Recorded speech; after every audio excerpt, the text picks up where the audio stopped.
Bismillahirrahmanirrahim.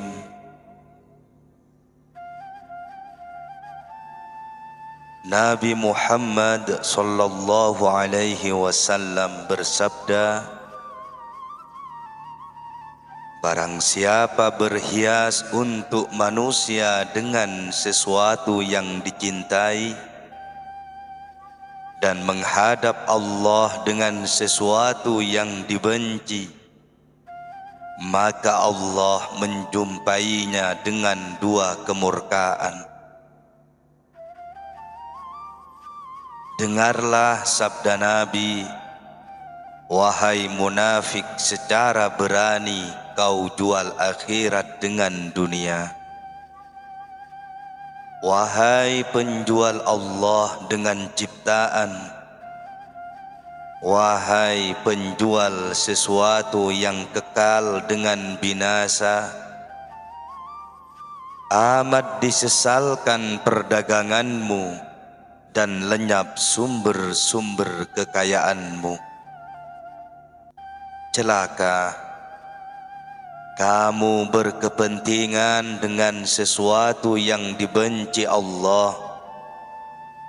Orang yang berhias diri karena manusia dengan sesuatu yang tidak ada padanya itu justru dibenci Allah.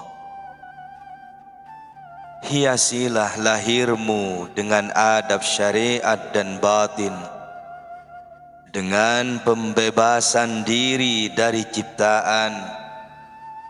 Tahanlah jalur-jalur mereka, tentu memfanakan mereka dari sudut hati, hingga seakan mereka tidak terpotong. Kamu jangan bersangka bahwa mereka membawa kesulitan dan kegunaan. Sungguh kamu repot dengan penghiasan diri lahiriah dengan meninggalkan hati. Hiasilah hati dengan tauhid, ikhlas, dan menggenggam teguh perintah Allah, selalu mengenangnya dan mengesampingkan yang lain. Bertekunlah untuk memperoleh iman. Jika kamu telah mendapat iman, bertaubatlah. Takut, menyesal, dan teteskan air matamu, karena tangis itu termasuk perbuatan takut kepada Allah. Ia bisa memadamkan api maksiat, atau juga bisa memadamkan kilatan murka Allah. Apabila kamu bertaubat setulus hati, tentu cahaya taubat itu memancar di wajah. Wahai sahaya, bertekunlah untuk menjaga sirrimu sekiranya kamu menjaganya. Jika kamu terkalahkan, berarti dirimu surut. Bertekunlah sampai dirimu sirna dan hanya Dia yang ada.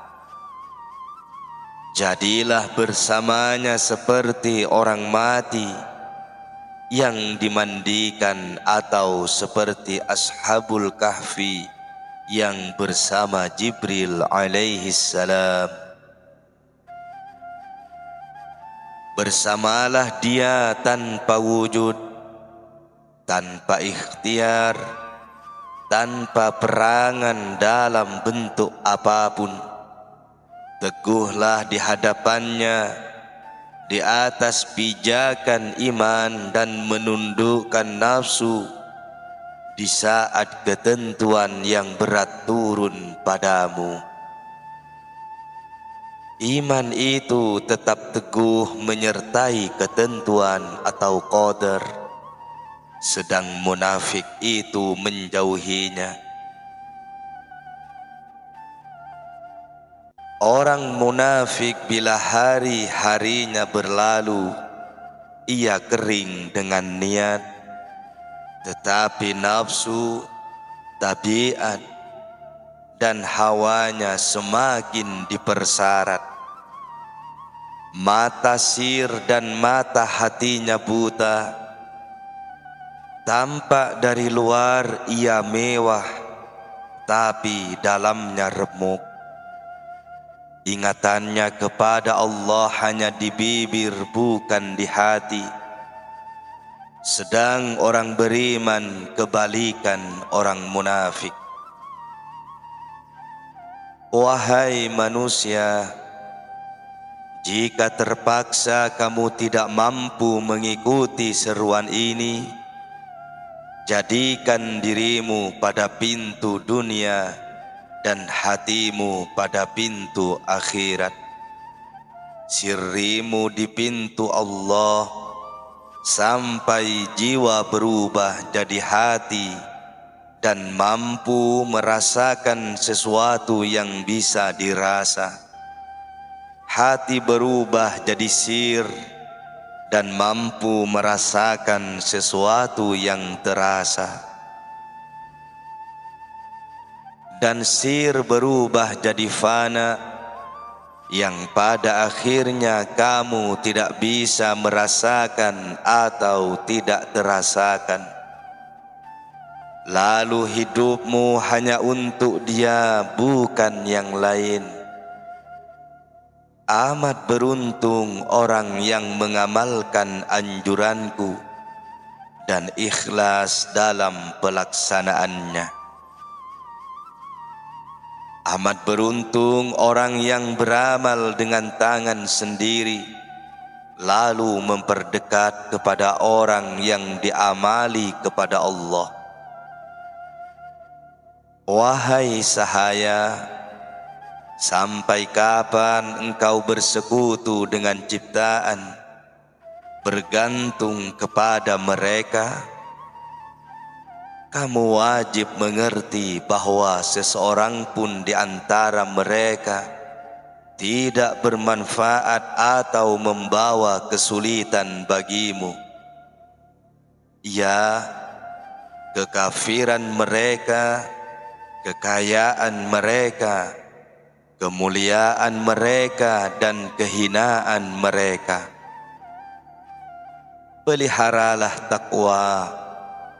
Jangan bergantung kepada manusia atau pada mata pencaharian. Daya kekuatanmu bergantunglah pada keutamaan Allah. Jalinlah hatimu kepadanya, lalu mengenangnya, seperti cara peringatan para penghuni sorga di dalam sorga yang berhari seperti di hari dunia. Wahai manusia, janganlah mengakhirkan tuntutan dan perhitungannya atas jiwamu. Segerakanlah hal ini sejak dunia sampai akhirat. Uang itu sentral neraka, dan dirham itu sentral keinginan. Apabila jika berhasil menggait keduanya dari jalur haram dan mempergunakan pada jalur haram pula, besok akan tampak jelas bagimu tentang ucapan yang kau ucapkan di hari ini. Rupanya kamu buta dan peka. Sabda Nabi sallallahu alaihi wasallam, cintamu terhadap sesuatu itu memperbuta dan memperpekak diri. Telanjangi dirimu dari dunia, laparkan dan dahagakan sampai Allah membusanai, menyantap dan menemani dirimu. serahkan lahir dan batinmu untuk Allah. Jangan berangan macam-macam, bahkan jadikan Allah tanpa perwujudan dirimu. Dunia adalah negeri untuk beramal, dan akhirat negeri balasan, negeri tempat pemberian dan pelimpahan. Dengan demikian, yang lebih ghalib sebagai hak orang soleh.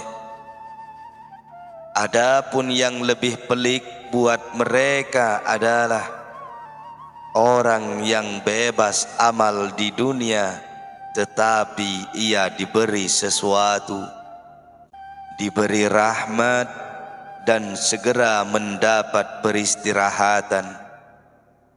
Ini sebelum datang ke akhirat. Berarti ia terputus untuk mendatangi hal wajib dan bebas dari kesunahan. Karena kewajiban tidak bisa gugur oleh segala tingkah dan makomat. Demikian kewajiban setiap individu sebagai hamba Allah. Dia maha ganjil dari yang ganjil. Wahai sahaya, berzuhudlah. Kamu jangan memakan sesuatu disertai nafsu dan hawa, karena hal itu suatu terali yang bisa menutup hati dari Tuhan. Orang beriman jika makan bukan untuk nafsu atau dengan nafsu, juga ia tidak mengenakannya atau tidak bersenang-senang. Sebaliknya, menjadi bekal untuk bertakwa mentaati perintah Allah. Ia makan apa yang ditetapkan lahir di hadapan Allah. Ia makan disertai syara, bukan terdorong oleh hawa. Sedang bagi wali, makan karena perintah Allah, dan bagi kutub makan atau penasarufannya seperti Nabi bila sedang makan. Ia bertasaruf bagaimana tidak seperti itu. Bukankah satu-satunya pelayan Nabi, pengganti beliau di tengah-tengah umatnya? Ia kutub adalah khalifah Nabi dan khalifah Allah. Ia adalah khalifah batin serta imam kaum muslimin. Orang-orang Islam tidak diperkenankan meninggalkan kutub atau meninggal berittiba dan mentaatinya. Dikatakan bahwa imam orang Islam jika adil, maka menjadi kutub zaman. Kamu jangan mengira bahwa perkara ini hanya sandiwara. Sungguh itu telah menjadi bebanmu. Barang siapa menghitung perbuatan lahirmu, berarti ia telah menghitung perbuatan batinmu. Tidak seorang pun di antaramu kecuali didatangkan di hari kiamat disertai para malaikat yang setia mencatat kebaikan atau keburukan di dunia. Para malaikat sama membawa 99 sijil atau catatan oleh malaikat tentang perbuatan baik atau buruk manusia. Setiap sijil itu menyimpan satu pandangan yang menghasilkan baik dan buruk beserta segala sesuatu yang keluar darinya. Lalu ia pun membaca catatan itu. Jika di dunia tidak berlaku baik, tentu tertulis dan tidak terbaca adanya baik di sana. Karena dunia itu sanggar hikmah dan akhirat sanggar penentuan. Dunia membutuhkan segala macam peralatan yang diikat dengan sebab penghasilan, sedang akhirat tidak membutuhkan itu semua. Bila seorang di antaramu membuka hasil yang ada di dalam catatannya, segera bersaksilah seluruh organ tubuh sesuai dengan apa yang tercantum dalam catatan tersebut. Ya, setiap organ tubuh memberi kesaksian pada batas-batas segala amal yang diperbuat. Sungguh untukmu telah dicipta ketentuan yang luar biasa. Belumkah kamu mendapat berita dari Allah? Adakah kamu mengira bahwa kami menciptakan kamu hanya bermain-main dan kamu tidak akan dikembalikan kepada kami?